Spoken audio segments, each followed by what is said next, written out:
Hello, everyone, and welcome to Wish to Learn. Today, we are excited to start our Excel tutorial series. Whether you are a complete beginner or someone with some Excel experience, you are in right place. We truly appreciate your valuable time and we promise to give our best to deliver content that adds real value to your learning journey. Let's get started and make Excel simple, powerful, and fun together. Let us start with why. Why do we need to learn Excel? It is not only used for calculation, but for many more.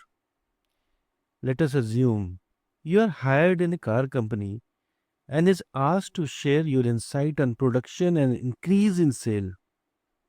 So, let's say we are working in a car company and to forecast the production and the sales. In order to analyze that, we will have to see the trend of the sale of last couple of years. For example, let's say this is year, this is car sold per year.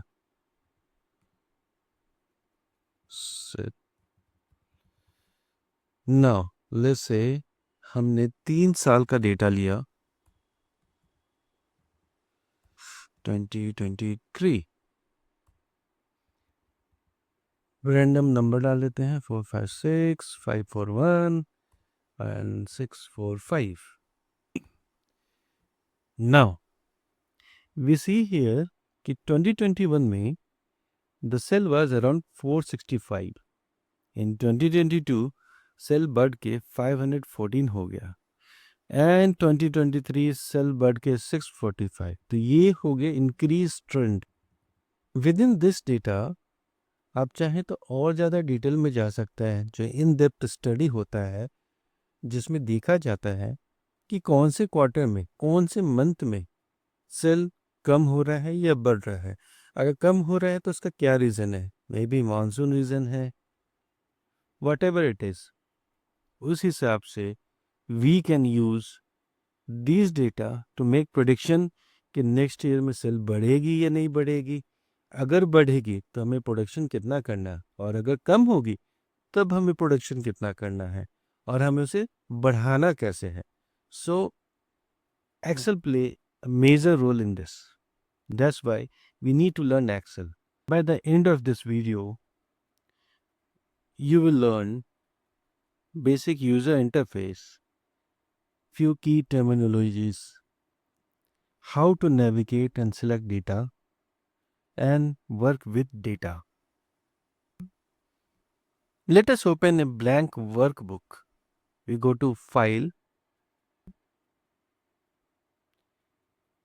click on New Blank Workbook.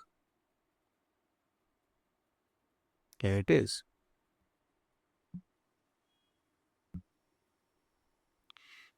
ये जो पूरा आपको tool bar दिख रहा है इसे हम ribbon बोलते हैं.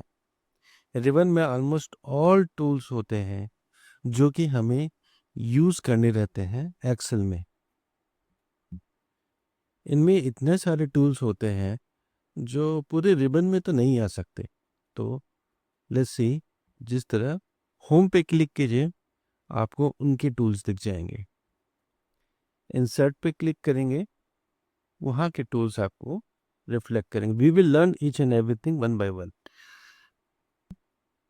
पेज लेआउट, फॉर्मूलाज, डेटा, ये टूल बार के सारे टूल्स हैं जो हम यूज़ कर सकते हैं while using Excel.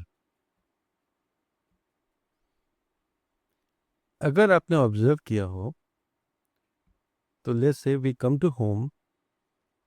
यहाँ पे एक डायलॉग लॉन्चर होता है, ये जो एरो है. If we click on that we will get more options, numbers, alignment, font. Obviously we'll learn all these things one by one. This is just for your knowledge. और ये almost उतना use नहीं होता है. May be numbers use कर सकते हैं, alignment use कर सकते हैं. लेट अस अज्यूम हमें एक फाइल खोलना है एक्सेल का जिसपे हम काम कर रहे थे. वी क्लिक ऑन फाइल्स, और जो रिसेंट फाइल होता है, just now I was working on a student report. I'll just click on this one. Here it is. This is how we open a file that we were working on. Let us say कि आपको ये जो ribbon है ज़्यादा disturb कर रहा है, ये ज़्यादा स्पेस लगता ले रहा है, आपका डेटा बहुत ज़्यादा है, तो you just click on this home twice and it will get automatically hidden. और मान लीजिए कि इसको आपको वापस लाना है तो सेम प्रोसेस, डबल क्लिक कीजिए, ये वापस आ जाएगा. नो, इसके सिवा ऊपर में ऑटो सेव फीचर होता है जो मैंने अभी ऑफ कर रखा है, आप चाहे तो ऑन कर सकते हैं. ये सेव का बटन है for saving the data. Excel में एक बात हमेशा जो अच्छी रहती है, ये auto save feature. Let us assume कि आप एक हैवी एक्सेल डेटा पे काम कर रहे हो और घंटों से काम कर रहे हो और सडनली वो क्रैश कर जाता है. और क्रैश करने के बाद जब आप उसको स्टार्ट करेंगे, अगर ये ऑटो सेव फीचर ऑफ है तो वो डेटा आपका चला जाएगा. बट ये ऑटो सेव फीचर अगर ऑन है तो आपका डेटा सेव रहेगा. तो इट इज़ हाईली रिकमेंडेड कि आप ऑटो सेव फीचर को ऑन करके रखें. Apart from that we also have this undo button. अगर हमें कुछ अंडू करना है तो इस पर क्लिक करेंगे, ये स्टेप बाय स्टेप अंडू करता है. इसका शॉर्टकट कंट्रोल Z है. अपार्ट फ्रॉम दैट रीडू करने के लिए ये बटन है. Let's see, we have written something, ठीक है, अंडू, रीडू. अब इसे हटा देते हैं. इसके सिवा और भी बटन्स होते हैं. यहाँ पे है क्विक टूल बार जिसमें कुछ और बटन्स है. New, open save, email, quick print, print preview, spelling, undo, redo, short descending. जैसी ही आपकी प्रेफरेंस है आप वो इसमें कर सकते हैं, ऐड कर सकते हैं. जो फ्यूचर में आपको ज़्यादा ज़रूरत पड़ती है, बार बार यूज़ करते रहते हैं, that can be added here. इसके सिवा आप चाहें तो यहाँ पे जो quick access tool bar option है उसे यूज़ कर सकते हैं. इसमें बहुत सारे ऑप्शंस दिए रहते हैं. और अगर आप चाहें किसी और टूल बार को इसमें ऐड करना जो इस लिस्ट में अवेलेबल नहीं है तो वो भी कर सकते हैं. Let us see, let us go to review, spelling, right click, add to quick access tool बार.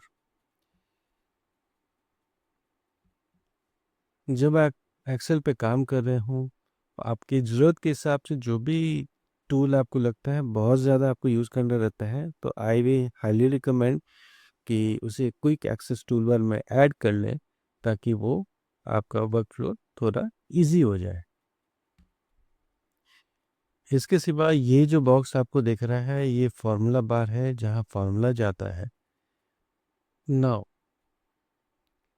अब बात करते हैं ये जो हमारा मेन पोर्शन है जिसमें सारा गेम होता है, उनके बारे में. इस पूरे ब्लॉक को सेल कहते हैं. अगर मान लीजिए आप इधर से सीधा चलते आ रहे हैं तो ये रोज़ हो गया. अगर किसी ने ऊपर से गिरा दिया है तो ये कॉलम हो गया. मतलब this side is called column, this is known as rows. ठीक है. इस सेल में जो भी डेटा होता है आप उसको एडिट कर सकते हैं डायरेक्टली उस सेल में जाके, या उस सेल को क्लिक करके यहाँ से भी आप एडिट कर सकते हैं. There is no issue in that. Since we have been using Excel from a very long time, तो हमें आदत पड़ गई है कि हम after almost each and every step we keep clicking Ctrl S. That is for saving. But if you are using auto save feature, you don't need to do that. अब cell को कैसे पहचानेंगे? हर सेल का एक name होता है. For example, this first cell, column A, row 1, तो cell का नेम हो गया A1. If you go to next column और next cell, it's a B1, it's a C1, it's a D1. What is this cell? This is D11, जो यहाँ पे लिखा हुआ है. लेट्स से आपको इस सेल में डायरेक्ट जाना है, ठीक है. This is E, this is 19. अभी ये छोटा डेटा है तो आप इजीली देख रहे हैं तो आप जा सकते हैं. लेकिन अगर मान लीजिए बहुत हैवी डेटा है, बहुत सारे थाउजेंड्स ऑफ सेल्स हैं और सब में डेटा है और उसमें से किसी पार्टिकुलर सेल में जाना है, तो आप यहाँ पे उस सेल का अगर आपको नंबर पता है तो क्लिक करके जा सकते हैं. Just enter the name of the cell. For let's say we have to go this one. This is A28. Type A28 here, enter. आप आ गए. अपार्ट फ्रॉम दिस, अगर आपने नोटिस किया होगा तो आपने ये देखा होगा जो भी आपका एक्टिव सेल होता है उसके चारों तरफ ये ग्रीन लाइन आ जाता है. जैसे अगर हम इस सेल में हैं अभी, तो you will see this green line across all four borders, right? Apart from that, we also have a status bar. This is known as our status bar. Let's say we are working on a data, right? And we have to add the total number, total. So here the total count is 100. This count 1 2 3 like this, total count is 100. Total sum is this much and average is this much. Let's say you are in a meeting and somebody asks what is the total number. You can just select the complete data and you can get the history from here, details from here, average, count and sum of the data.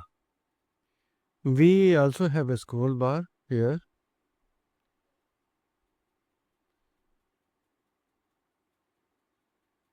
This is also a scroll bar जो हमें scroll करने के लिए allow करता है.